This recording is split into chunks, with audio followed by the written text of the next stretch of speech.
hoje no programa Direito em Debate nós estamos recebendo a advogada tributarista Ana Gabriela Marques. Ela é mestre em Direito Tributário pela FGV, especialista em Direito Tributário pela PUC de São Paulo e professora de Direito Tributário da Faculdade de Direito UNA, Pouso Alegre. Gabi, vou te chamar de Gabi. É um prazer te receber aqui no Direito em Debate, tá? É uma honra gigante estar te recebendo aqui. E desde já eu quero te agradecer, né, de você estar disponibilizando o seu tempo para contribuir, né, com tantos conhecimentos que você tem, passar esses conhecimentos aqui para a população de Pouso Alegre, a população sul-mineira. Obrigada, então vou tomar a liberdade de chamar de Geraldinho também. Agradeço imensamente o convite, gostaria de parabenizar essa iniciativa do Legislativo de Pouso Alegre de levar conhecimento para a população, né? O conhecimento empodera a decisão da sociedade, a tomada de decisão, inclusive na escolha dos representantes políticos. Então, parabéns ao Legislativo de Pouso Alegre pela iniciativa e para mim é um prazer estar aqui com você. Nós é que agradecemos. Gabi, e já que você, né, uma advogada habilitante aí na área de direito tributário, nós vamos explorar aí os seus conhecimentos e tratar já deste assunto do direito vinculado aí ao direito tributário. Hoje o que está em voga aí é o debate sobre a reforma tributária, né? Está em destaque, se tem discutido, né, várias frentes, tanto no Congresso Nacional, quanto, né, em diversas assembleias legislativas se discutem isso, nas câmaras municipais se discutem os impactos de uma reforma tributária. E eu gostaria de saber, na sua visão, quais são os problemas do sistema tributário atual? Quais são os problemas que você vê no sistema tributário atual existente no nosso país? Primeiro é importante, né, a sociedade entender por que existe essa intervenção, né, do Estado na propriedade, né? Porque quando a gente paga um tributo, nada mais é do que o Estado intervindo na propriedade de cada um de nós, né? Mas por que isso acontece, né? Justamente porque nós vivemos num Estado assistencialista que tem o dever de garantir o mínimo para a população, né? Então, todos aqueles direitos previstos na Constituição Federal, saúde, educação, previdência, assistência, tudo isso o Estado precisa garantir, né? O Estado precisa garantir uma existência digna para todos. E isso acontece através do tributo, né? Porque isso custa para o Estado. Então, de onde vem o dinheiro do Estado? E aí, quando eu falo Estado, eu estou falando União, Estados e municípios, né? E quando eu falo Estados, unidade federativa, eu estou falando Distrito Federal também. Tá? Então, de onde vem esse dinheiro? Na Constituição Federal, é vedada a exploração direta de atividade econômica pelo Estado, né? Pela União. Se ele não pode exercer essa atividade econômica de forma direta, né? Salvo algumas exceções, mas ele não pode, de onde vem? Vem dos tributos, né? Então, hoje, o tributo ele representa mais de 30% do PIB nacional, né? E é com esse recurso que o Estado provê educação, saúde, segurança. É com esse recurso que nós temos esses serviços públicos prestados pelo Estado. E o que foi acontecendo? O sistema tributário vigente atualmente, ele está vigente desde a Constituição de 88. Então, essa repartição das competências tributárias entre a União, o Estado e os municípios está previsto na Constituição Federal. Então, desde 88, nós temos esse sistema que está posto hoje. E o que acontece que no meu entendimento, assim, é o maior problema do nosso sistema tributário atual, né? A carga tributária atual, ela está 50% incidente sobre o consumo. E quando a gente fala de consumo, de tributação sobre o consumo, nós temos, né, na esfera federal, 3 tributos, IPI e 2 contribuições, que são PIS e COFINS, que incidem sobre o consumo, o ICMS, que é estadual, e o ISS, que é municipal, né? Então, quando a gente fala de tributação sobre consumo, a gente está falando de toda a tributação incidente sobre qualquer tipo de bem ou serviço, né? Então, tudo que a gente compra tem tributação. né? E aí tem a parte que é do governo federal, a parte dos estados e a parte dos municípios. Por que isso é um problema, né? Quando a gente enxerga o tributo como instrumento de distribuição de renda, aqueles que ganham mais deveriam pagar mais, né? E somente o imposto de renda permite essa progressividade do sistema, né? Então, hoje, quando a gente olha a tabela do imposto de renda da pessoa física, de fato, quem ganha mais, paga mais, né? O percentual de tributação, ele aumenta de acordo com que a renda vai aumentando. Quando a gente olha o imposto de renda de pessoa jurídica, tem também regimes simplificados para empresas, microempresas, empresas de pequeno porte. Então, existe sim uma progressividade, que é essa proporção, onde quem ganha mais, paga mais. E por que a tributação sobre o consumo é um problema? Porque a tributação sobre o consumo não tem possibilidade dela ser progressiva. Então, a pessoa que ganha 50 salários mínimos, ela paga o mesmo tributo sobre o pão daquela pessoa que ganha um salário mínimo. O mesmo tributo sobre o arroz, sobre o feijão, o mesmo tributo sobre qualquer item, sobre qualquer bem ou serviço adquirido. Então, quando a gente concentra a tributação total do país sobre o consumo, a gente está falando que a população mais pobre está arcando com a maior parte do tributo, né? Então, existe aí um benefício das pessoas que oferem mais renda em relação à tributação sobre o consumo, porque aqueles que ganham mais, o imposto que ele paga sobre o pão é proporcionalmente muito menor do que aquele que a pessoa que ganha um salário mínimo paga sobre o pão. Então, o primeiro problema é isso, é a grandeza, né? Hoje a gente tem mais de 50% da arrecadação total focada no consumo, e isso dificulta a redistribuição de renda e a busca da igualdade, né? Então, esse é um problema, eu acho que é o maior problema, tá? Não são todos os tributaristas que veem o tributo como instrumento de justiça social, mas eu enxergo dessa forma, porque para mim, e aí tem vários tributaristas que também enxergam dessa forma, né? Mas é uma ferramenta importantíssima de redistribuição de renda e busca de justiça social. Então, a tributação focada no consumo, ela é um problema nesse ponto, né? Porque os pobres acabam pagando proporcionalmente muito mais tributos do que os ricos. E por que né, o Estado ele foca a tributação no consumo? Porque é muito mais fácil. É muito mais fácil cobrar das empresas do que fiscalizar mais de 200 milhões de pessoas. Então, concentrando a tributação nas pessoas jurídicas, o Estado consegue arrecadar de forma mais fácil, né? Sem ter que fiscalizar indivíduo a indivíduo. Então, essa é uma forma muito fácil, com custo de conformidade. Quando eu falo custo de conformidade, eu estou falando da dificuldade de fiscalização em relação ao pagamento e o cumprimento das obrigações tributárias. Então, o custo de conformidade ele é menor. O que foi acontecendo, né? Então, pensando, tem alguns setores, né, da economia, e aí cosméticos, autopeças, tem muita pulverização no varejo. Então, tem várias lojinhas de esquina que vendem cosméticos, por exemplo, né? E aí o governo falou, eu vou fiscalizar todos os pequenos varejistas? Não, eu vou fiscalizar as empresas maiores, o fabricante. Então, foram sendo também criados mecanismos de concentração da tributação desses itens muito pulverizados no varejo, nos fabricantes, nos importadores. E aí que surgiu, por exemplo, o mecanismo de substituição tributária. Então, alguns produtos, eles saem da fábrica já tributados, considerando a tributação incidente em todas as etapas da cadeia. Então, o fabricante ele vai lá e paga o tributo, né? O Estado vai, calcula qual seria a margem daquele produto na venda para o consumidor final, e o fabricante, o importador, ele vai pagar esse tributo como se ele tivesse sendo calculado sobre o preço do varejo lá na ponta.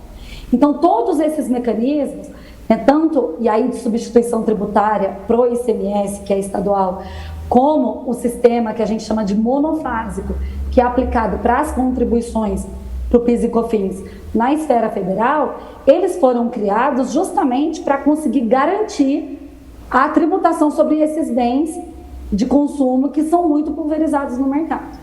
Então, desde a promulgação da Constituição de 88 até hoje, foram publicadas mais de 400 mil normas. E todas essas normas elas foram sendo publicadas com viés arrecadatório, para facilitar a arrecadação. Quando fala de tributação sobre o consumo, como as pessoas não entendem nada do que estão pagando quando estão comprando, isso não interfere, por exemplo, na eleição dos candidatos na próxima eleição. Porque se as pessoas não sabem o que estão pagando, agora fala-se muito em combustível, em aumento de tributo, mas antigamente isso nem era falado. Então você vai comprar qualquer coisa, você vai comprar um feijão no mercado, ninguém pensava, o feijão aumentou R$1, é imposto, é IPI, é governo federal, então eu vou votar em quem... Não vou votar mais em quem propôs essa tributação sobre itens essenciais de cesta básica, por exemplo. Esse é um debate que é muito longe, fica muito longe da sociedade. Então é muito mais fácil para o governo aumentar a tributação sobre o consumo, que é uma tributação que a população não entende, do que aumentar o imposto sobre a renda. Se aumentar a renda, o pessoal vai gritar, né? Certamente, quem aprovou o aumento do imposto sobre a renda não vai ganhar a eleição. Não, certamente não, às vezes acontece, né, gente? Mas possivelmente existe a chance dessa pessoa sofrer sim uma retaliação nas próximas eleições. Agora, a tributação sobre o consumo, como ninguém entende, o governo foi mexendo na tributação sobre o consumo com viés arrecadatório total, sem pensar numa reforma estrutural, né? Sem pensar na redução do gasto público, em como minimizar as contas, como fazer a receita ser suficiente para aquele montante de despesa. Então, o PIS e a COFINS mesmo, que são contribuições, elas foram criadas com um viés totalmente arrecadatório sobre o consumo e ela é incidente sobre o faturamento das empresas.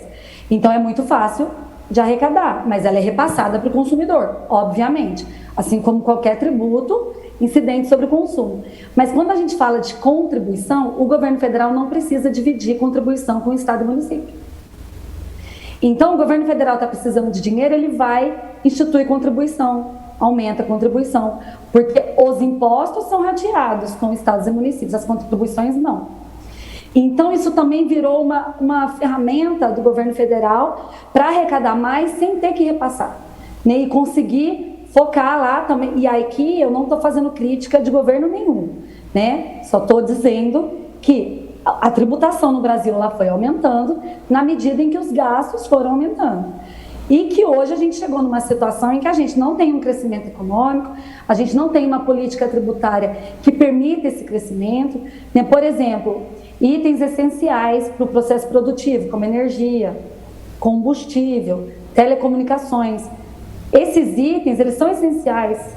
E a tributação sobre eles é gigantesca. Por quê? Né? Porque concentra nas concessionárias, inclusive, a cobrança. Então, quando chega a conta da CEMIG na nossa casa, com a tributação enorme sobre a energia elétrica, a CEMIG vai pegar esse dinheiro e vai repassar para o poder público. Mas olha que facilidade para o governo passar para a CEMIG essa obrigatoriedade de recolher esse tributo. Né? Se não pagou 3 meses de energia, vai cortar energia. Então, a CEMIG ela vai arrecadar e ela vai repassar. Né? E ainda, né, essa necessidade desenfreada de aumento de arrecadação traz um número de normas gigantesco, né? Como eu disse, desde 88 foram mais de 400 mil normas, e as normas também são complexas, são ambíguas, então tem muita divergência de entendimento entre as empresas e o fisco. E aí, quando a gente fala dessa divergência em todas as esferas, né, tanto União, Estados e municípios. E em 2019, o contencioso tributário da União chegou a 75% do PIB. Então, são quase 6 trilhões em discussão tributária. Isso é dinheiro que poderia estar no cofre público, poderia estar servindo à sociedade, mas não está justamente por quê? Porque o governo também se utiliza de meios ilegais, inconstitucionais, para arrecadar tributos. Eu já tive um caso de uma empresa que eu atendia, que na esfera tributária a gente tem primeiro a autuação fiscal e uma discussão administrativa, e depois, se a discussão administrativa, né, se o contribuinte tiver uma decisão desfavorável na esfera administrativa, ele pode discutir no judiciário. Né? Eu tive um caso de uma empresa que teve uma decisão na esfera administrativa, né? Na esfera administrativa a gente está falando de um órgão colegiado com representantes tanto da sociedade como da Receita Federal, teve uma decisão unânime favorável. O que a empresa entendeu? Nossa, o que eu estou fazendo está certo. Mas não, passa 3 anos, o fisco vem e autua de novo. E aí autua de novo com uma tese diferente. Então o fisco ele também testa teses para arrecadar mais, né? Eles têm uma meta de arrecadação e aí vira o contribuinte é visto como bandido e aí o fisco ele quer arrecadar cada vez mais porque ele precisa arrecadar, porque o gasto público é gigantesco. Então essa guerra entre fisco e contribuinte ela vai existir até que tenhamos um sistema mais justo, mais transparente, né? Hoje a dificuldade para cumprir com as normas tributárias ela é gigante. Tem um estudo do Banco Mundial que diz que no Brasil são gastas 1.500 horas por ano para que as empresas possam calcular e pagar seus tributos e cumprir com todas as obrigações. E aí quando a gente olha nossos vizinhos da América Latina, a gente fala de uma média de 300 horas por ano. Então a gente está muito atrasado, né? E esse atraso ele também decorre dessa descentralização da tributação sobre o consumo. Porque quando a gente fala do ICMS, a gente está falando de um imposto que é de competência dos estados, né? Incluindo o Distrito Federal, nós temos 27 estados. Nós temos 27 legislações de ICMS diferentes, 27 obrigações acessórias diferentes. Quando eu coloco a substituição tributária, eu tenho mais uma obrigação por substituto tributário em cada um dos estados. Cada estado tem suas alíquotas. Então, quando a gente fala de ICMS, eu não estou falando de 27 tributos diferentes, eu estou falando de mais de 90 tributos diferentes. Porque a gente tem alíquota diferente por produto, por estado. Então, o mundo tributário, para as empresas, é um mundo esquizofrênico. E isso também faz com que a sociedade também não saiba o que está pagando, porque nem as empresas estão entendendo o que está pagando, imagina a sociedade, na hora que vai comprar um produto. Então, hoje a gente tem esse sistema totalmente distorcido, a tributação sobre o consumo, ela é incidente na origem também, então o ICMS, e o ISS também, né? A empresa, ela paga na onde ela está instalada, e não na onde o produto está destinado. E isso gera distorção, né? Por exemplo, as fazendas de gado estão lá no Centro-Oeste, mas os frigoríficos estão em São Paulo. É uma distorção de alocação de produção, inclusive, né? É mais caminhão, é mais poluição, para que isso chegue até São Paulo, porque a carne está lá, vai ter que chegar aqui. Não era mais fácil ter o frigorífico lá no Centro-Oeste? Então, tudo isso, por quê, né? Aí o Estado tem o poder de instituir o tributo, o Estado começa a dar incentivo fiscal, né? E aí também, incentivos fiscais nem sempre constitucionais, mas essa é uma ferramenta que os estados e os municípios usam. Então, eu vou reduzir meu imposto sobre serviço para atrair mais empresas para o meu município. O Estado, ele vai e dá um incentivo fiscal para trazer mais empresas para o Estado, né? E aí os municípios entram na guerra também para atrair mais investimento, aí dá isenção de IPTU, dá isenção de ISS. Isso é errado? Não, não é errado. Isso está de acordo com o sistema que temos hoje, mas isso traz distorção de alocação de produção, isso traz ineficiência de mercado, isso traz desemprego, né? Porque aí fica a região mais rica do país, sul e sudeste, não está tudo bem, né? Temos muitos problemas, mas a renda e o emprego está concentrado aqui, né? Quando a gente olha norte e nordeste, tem muita pouca produção e eles têm incentivos fiscais regionais, né? Mas se a gente tivesse uma tributação uniforme em todo o país, né? Isso permitiria que as empresas estivessem alocadas de fato onde elas precisam estar e não que elas fossem para um estado ou outro, para um município ou outro, em virtude de incentivo fiscal, porque isso traz muita distorção e isso traz ineficiência, né? E aí o produto fica muito mais caro. O produto hoje, por exemplo, tem importação, eu estou em São Paulo, aí eu vou importar um produto, em vez de eu importar pelo Porto de Santos, eu importo pelo Espírito Santo, que tem um incentivo que em São Paulo não tem. O meu produto vai ter que andar do Espírito Santo até São Paulo. Isso fica mais caro para quem compra.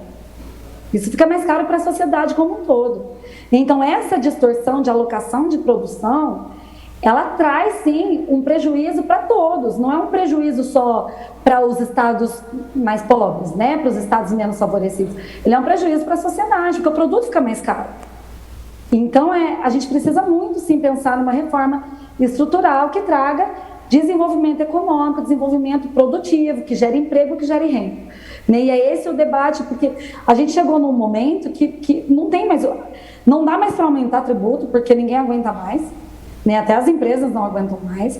A complexidade é gigantesca, então até quando uma empresa do exterior vem investir no Brasil, para explicar para eles como isso funciona, eles vêm porque o Brasil é muito bom, porque todo mundo quer estar no Brasil, que tem muita gente, tem uma capacidade econômica muito grande, mas eles vêm sem entender nada, porque no resto do mundo é diferente, né? No resto do mundo não tem. E aí estou falando dos países mais desenvolvidos, né? Não tem essa ineficiência de produção, essa ineficiência na arrecadação, essa guerra entre fisco e contribuinte. Então, enquanto fisco e contribuinte não forem vistos como parceiros, né? Os fiscos, eles são prestadores de serviço para os contribuintes. Então, precisa ter um diálogo, precisa ter uma conversa, né? Uma clareza no que o contribuinte pode ou não fazer. Hoje em dia, a gente está muito na contramão de tudo o que pode permitir um crescimento econômico e a utilização do tributo como instrumento de redistribuição de renda mesmo, que para mim é o mais relevante no momento, né, e para um crescimento futuro do Brasil. Não, e o que você coloca é uma questão extremamente interessante, porque a população tem que saber, né, como é instituída essa carga tributária, no que efetivamente ela está sendo aplicada, se realmente há uma contraprestação, né, em razão da população, se os recursos arrecadados estão se revertendo em prol do interesse local, que é o que preza a Constituição Federal. Então, diante de todos os argumentos que você nos apresentou aqui, deu para verificar que a questão tributária é extremamente complexa, né? E de uma dificuldade de interpretação por nós, profissionais de direito. Imagina então por um leigo, né, que não tem tanto acesso aí às informações. Daí porque hoje nós estamos aqui discutindo, né, tentando amenizar um pouco isso, né, levar um pouco mais de conhecimento para a população. Bom, de tudo isso que você colocou, nós sabemos que hoje, não só hoje, né, já vem um tempo, né, propostas e mais propostas de reforma tributária. E hoje no Congresso Nacional se encontra uma proposta de reforma tributária. Você sabe destacar para nós quais seriam os aspectos mais relevantes dessa reforma tributária? Bom, hoje nós temos, né, no Congresso 2 propostas de emenda constitucional e o objetivo dessas 2 propostas é a unificação da tributação sobre o consumo. Então nós não teríamos mais a tributação sobre o consumo na União, nos estados e no Distrito Federal. Nós teríamos um único imposto sobre o consumo e aí compartilha de receita entre os 3 entes federativos. Né? Então nós temos a PEC, proposta de emenda constitucional, né? A 45, que é de iniciativa da Câmara dos Deputados, e a proposta, né, a PEC 110, que é de iniciativa do Senado. Ambas as propostas tratam dessa unificação da tributação sobre o consumo. Elas têm algumas diferenças em relação ao número de tributos abrangidos. A PEC 45, ela abrange os 5 tributos que eu falei no início, né, IPI, PIS/COFINS, ICMS e ISS. A PEC 110, ela abrange alguns outros tributos, então IOF, salário e educação, CID, combustíveis, mas assim, de uma forma geral, as 2 propostas estão voltadas para a simplificação. Então, na minha visão, todas as 2 têm diversos pontos positivos e qualquer delas que fosse aprovada seria eficiente nessa transparência, nessa simplificação, nessa questão de trazer, sim, crescimento econômico para o país. Né? A PEC 110, ela trata de uma alíquota uniforme para todo o país. Então eu pagaria o imposto que essas propostas elas vão criar, chama Imposto sobre Bens e Serviços, né, o IBS. Então a diferença entre elas, o IBS na PEC 45 é de competência do governo federal, né? E na PEC 110 ela seria de competência estadual. No entanto, nos 2 casos teria partilha de receita entre todos os entes. Né? Então, assim, o que se pretende não é nem extinguir a forma federativa, né? Tem até um debate, mas isso não vai acabar com a forma federativa de Estado? Não vai, né? Porque a partilha de receita ela vai acontecer. E a partilha de receita ela vai acontecer considerando a participação de cada estado e município na arrecadação total do tributo. Claro que essas regras, elas trazem um período de transição longo, né? Porque não pode ser, São Paulo hoje arrecada 100 milhões, mas agora que a tributação vai ser incidente no destino, justamente para evitar essa distorção na alocação da produção, São Paulo vai perder a arrecadação, possivelmente, tá? Não é uma afirmação de um estudo que eu fiz, tá? Estou falando possivelmente. Todos esses estados que têm muito investimento, que têm muita empresa, uma vez que a tributação vai sair da origem e vai para o destino, ela vai ser dividida com todos os estados que têm consumo. Então, hoje, quando a gente fala que tudo é no comércio eletrônico, né, quem está no norte, nordeste, no centro-oeste também compra muito pela internet. Mas esse imposto hoje é dividido entre o estado de onde está a empresa que fabrica e vende o produto e o estado de destino da mercadoria. Nas propostas, a tributação vai para o destino. Então, tem que ter sim essa regra de transição para permitir que os estados e municípios se acomodem com a nova regra, né? Porque eles vão perder um pouco de arrecadação, uns vão ganhar e outros vão perder, né? E para esses que vão perder, precisa sim ter um tempo para acomodação dessas mudanças. Mas as duas propostas, então, trazem essa unificação. A PEC 45, ela não permite a concessão de benefício fiscal. Ela permite sim todas as propostas, tá? Estão mantendo alíquotas mais baixas para itens essenciais ou até a devolução do imposto pago para famílias de baixa renda, e aí sim vai sair, qualquer delas que for aprovada, vamos precisar de regulamentação, vai ter a forma disso acontecer, vai ter um período de transição. Então, no primeiro ano eu vou ter um IBS de 1% e todos os tributos rodando juntos, porque as empresas vão ter que se adaptar, né? A sociedade vai ter que se adaptar às novas regras, até porque vai ter sim essa devolução para a camada mais pobre da população em relação ao imposto sobre o consumo que ela pagou. Então isso eu já acho que é uma vitória muito grande. É a gente ter propostas nesse sentido tramitando no Congresso, né? Que é uma proposta que não é puramente arrecadatória, né? São propostas de fato que almejam a simplificação, a transparência. Então, vou ter um IBS de 25%, qualquer coisa que eu comprar tem 25%. Então, a pessoa vai comprar um produto sabendo, né? E as famílias de baixa renda vão ter tudo aquilo que elas pagaram a título de imposto de volta. Isso está em ambas as propostas de emenda constitucional. Então, isso acaba um pouco com a regressividade do sistema e com a complexidade. Porque quando a gente tira a complexidade, a gente traz desenvolvimento, né? Traz crescimento econômico. Tem até um estudo do Instituto de Pesquisa Econômica Aplicada que diz que se essa reforma tributária, né, da unificação da tributação sobre o consumo passar, nós teremos um PIB, um crescimento do PIB de quase 6% em 2033, até 2033. Então a economia ela vai poder, e aí são esses institutos de pesquisa que estão dizendo, né, não sou eu, que a economia vai voltar a crescer justamente por essa alocação correta da produção, né, por essa simplificação e esse conhecimento da sociedade também em relação ao que paga.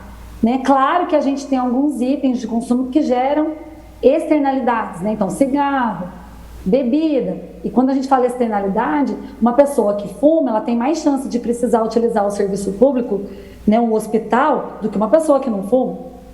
Então, o que o governo quer? Combater o uso do cigarro. Se quer combater o uso do cigarro, tudo bem a gente ter um imposto seletivo que onere esses itens que trazem esse tipo de externalidade de gasto público adicional. Então, as duas propostas, elas também mantêm elas também criam esse imposto seletivo para combater alguma conduta da sociedade, né? Então, toda vez que o imposto hoje sobre o cigarro é mais de 300%, né? Então, já tem esse viés de combater a sua utilização. Você quer fumar, vai fumar, mas vai pagar caro por isso. Até porque, possivelmente, você vai precisar utilizar o sistema de saúde depois. Então, as duas propostas, elas também tratam desse imposto seletivo.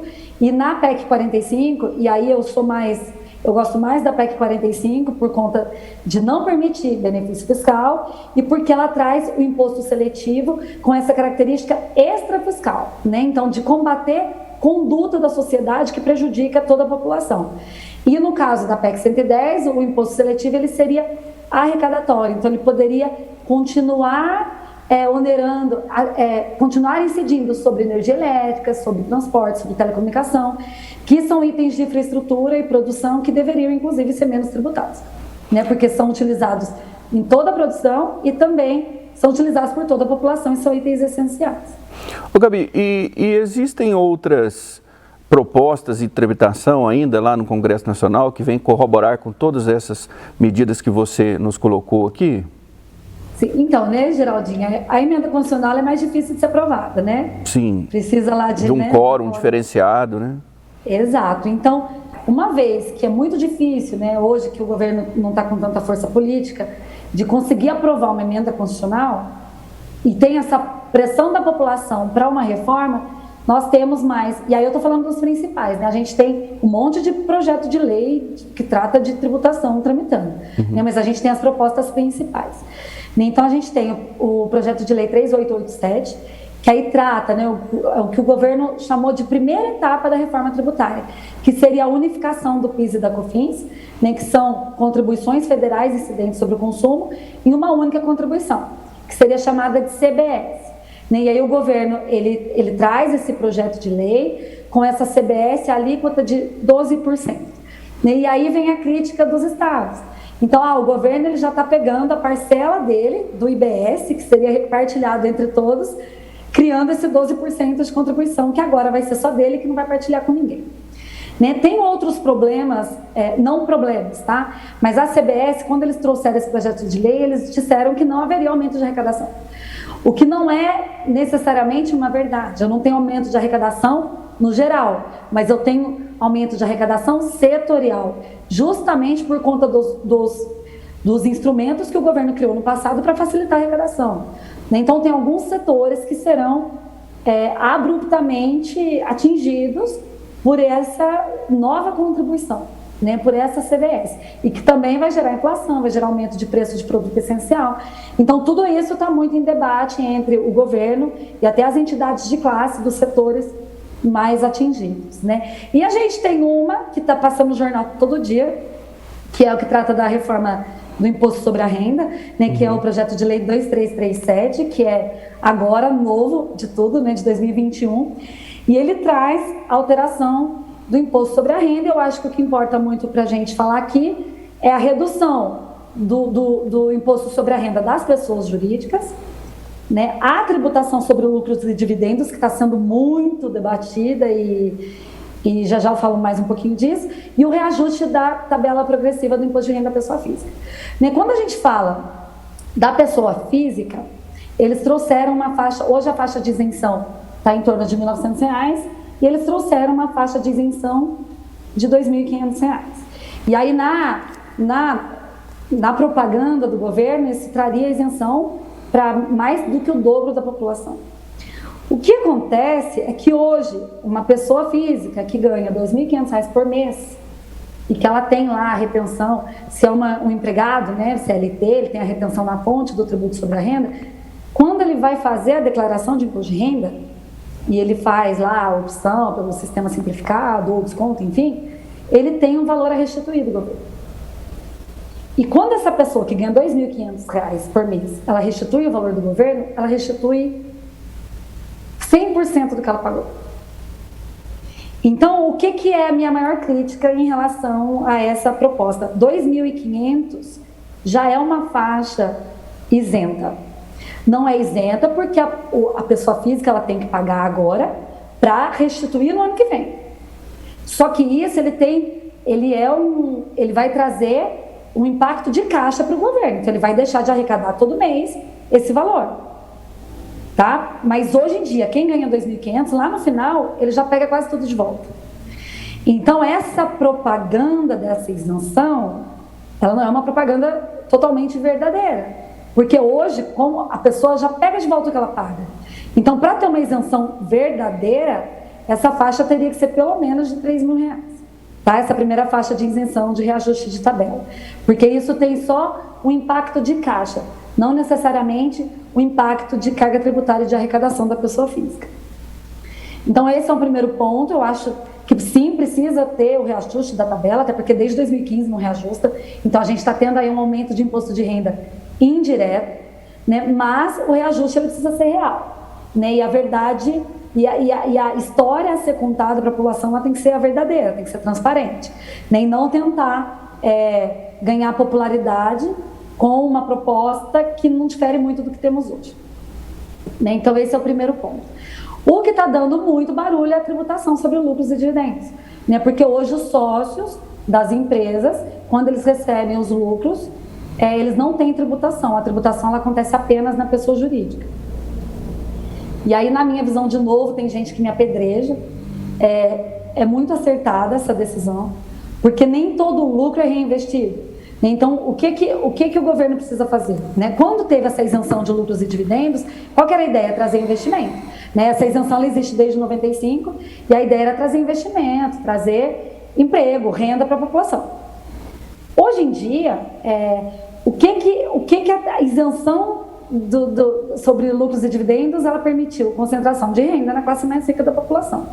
E a pejotização, né? Hoje a gente tem muito empregado, né, que está lá, que tem todos os requisitos da legislação trabalhista, mas que é pessoa jurídica, justamente para pagar menos tributo, né? Quando na verdade ele deveria ser empregado, ele deveria ter todos os benefícios de ser empregado, toda a segurança, né, em relação à previdência, à assistência, e ele não tem. Por quê? Porque ele vai pagar menos tributo e ele vai ser pessoa jurídica.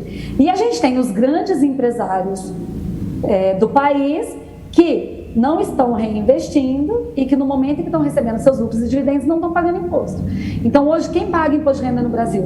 A classe assalariada, CLT, trabalhador e servidor público, que tem retenção na fonte. Quem paga imposto no Brasil é quem tem retenção na fonte. E aí eu estou falando de imposto de renda, né? Os grandes empresários não pagam.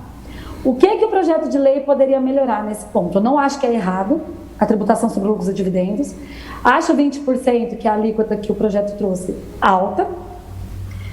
E também acho que deveria ter uma isenção para aquele investidor que comprovasse o reinvestimento daquele valor, para gerar mais emprego, mais renda e mais desenvolvimento, né? Hoje não tem.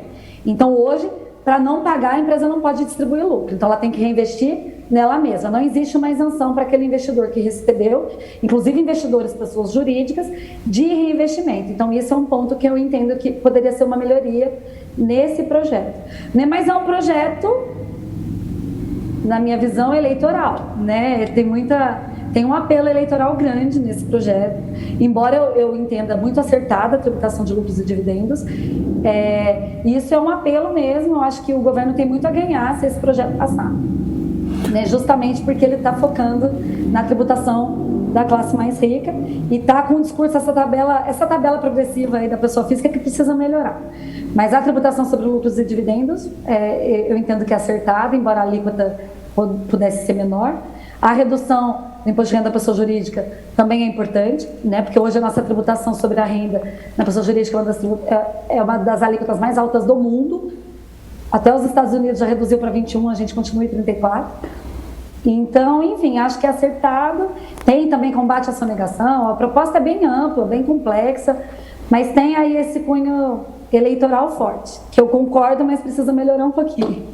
Ô, Gabi... Eu falo demais, Geraldinho. Não fala nada, tá ótimo. Eu tô super feliz com tudo que você está colocando, trazendo essa série de conhecimentos para nós e para a população. Eu estou abrilhantado com tanto conhecimento que você está passando para a gente.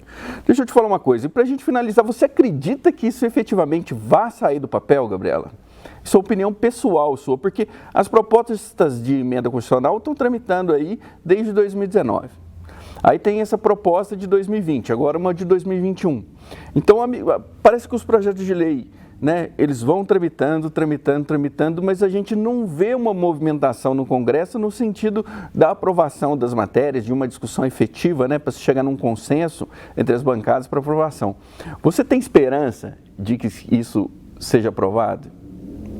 Olha, as propostas que eu queria que fossem aprovadas, que tratam da tributação sobre o consumo, acredito que não serão aprovadas, talvez num próximo governo, não nesse, e isso, todos nós perdemos com isso, toda a sociedade. Vejo uma força muito grande para esse projeto de lei do imposto sobre a renda.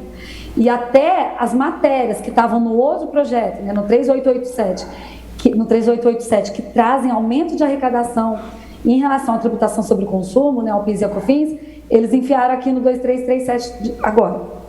Então, assim,